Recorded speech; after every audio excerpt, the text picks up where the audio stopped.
So yesterday, the media was freaking out over this Kansas City Chiefs fan, and Deadspin tried to smear the little boy for being in blackface, and yeah. The journalist behind the article is Karen J. Phillips, and he tried to defend the full photo leak on X by saying, "For the idiots in my mentions who are treating this as some harmless act because the other side of his face was painted red, I could make the argument that it makes it even worse. Y'all are the ones who hate Mexicans but wear sombreros on Cinco." I don't know what that means, and clearly no one else does either, because last I checked, the post is at 13 million views, 10,000 quotes, and 658 likes. The ratio is astounding. And people are talking about the headdress. I am of the opinion you can wear whatever you want. But on a broader note, quite literally, half the picture was presented by the media, portrayed as full truth to fuel outrage. And this isn't some nobody journalist. Karen J. Phillips is Pulitzer Prize nominated. This happens all the time. So anytime you read an article, watch a TikTok, see an Instagram post, before you resort to moral shock and outrage, release the pitchfork and dig a little deeper. There are far more lies and deepfakes and skits polluting the media than there are full truths. So if you see something that seems just a little too inflammatory or... Yes, welcome back. Elon Musk is now racist for defending a 9-year-old Native American kid who was defamed by the media.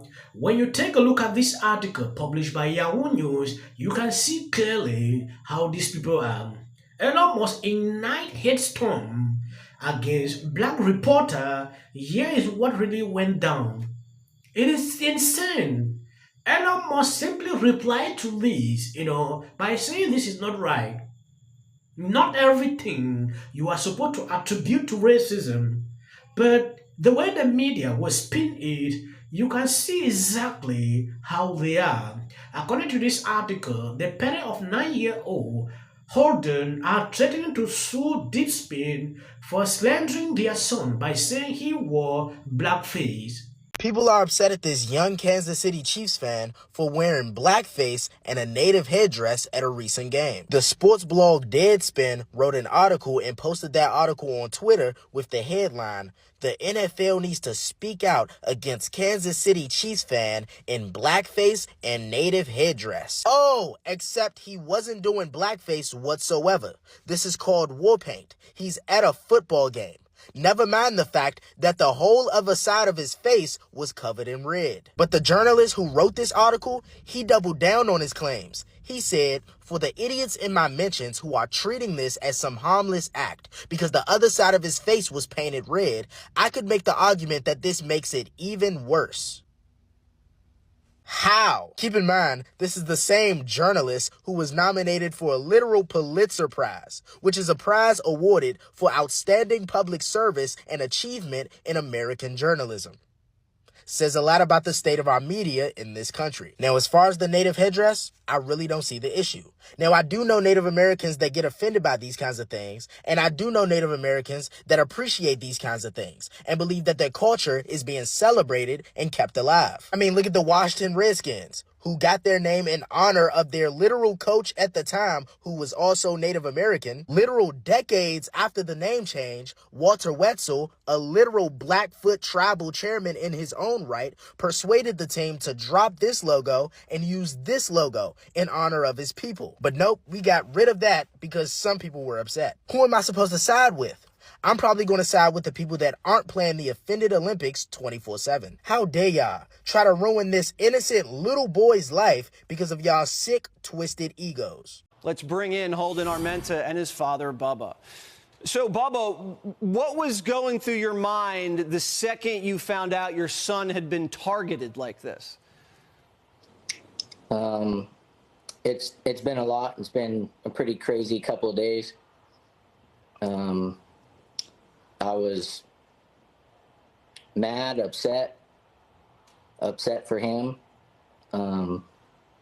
mad that he's upset. He's pretty devastated. I mean, he's seen the videos and everything posted. He's excited. He's all over. It was his dream to get on the Jumbotron. And I've had family and friends call and, "Oh, we saw you on Sunday Night Football," so he's excited.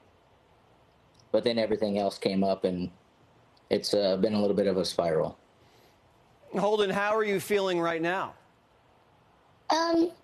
It's okay because a lot of kids at school are getting excited, but it's starting to get me a little nervous because if they go a little bit overboard, it's a little scary. Yes, it is very clear if this child put on a woman's dress, the media could have celebrated him. I mean, the mainstream media, they could have said, "Oh, that is a nice thing, he's just expressing himself, that way." They would see no issue with that. But when it concerns, something they perceive, they pick up such stories, to divide people in the same way. And I'm glad the parents are wising up. If this man does not retract this and send out an apology, they should sue him. Next time, he would not report something without proper investigation. I know he is regretting why he even put out that article. According to this article, the parent of 9-year-old Holden are threatening to sue Deadspin for slandering their son by saying he wore blackface. Do It, Shannon, and Raw Amata have hired Clelo demanding that they issue a retraction of the viral story. It gets better. The family specifically want to pursue legal actions against far-left reporter Karen Phillip for writing the story. Phillip accused Holden of being racist against black people and Native Americans by wearing a headdress as well as red and blackface paint at a Chief game. This article posts on X and photos about Holden and his parent must be retracted immediately. The letter from the family read, you can see exactly what is going on. I said it. This is just a follow-up video to what I did. It is actually a good story. Sometimes when I look at how the media always spin things, if they are being put into a position, they have to retract. If they don't do it, they should be sued. They will stop all this. People benefit a lot from race baiting. I know this guy is surely regretting why he even put out that article that way.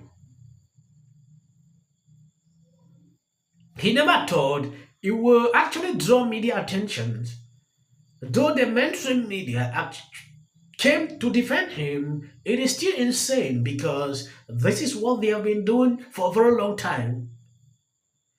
When I take a look at videos on social media, see coming to say, oh, the reporter was right, go back and look at this child.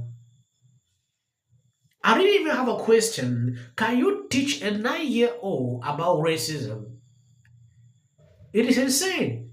You cannot sit with a 9-year-old, you are teaching him about racism. It doesn't make sense at all. So, a child has been doing this for a very long time.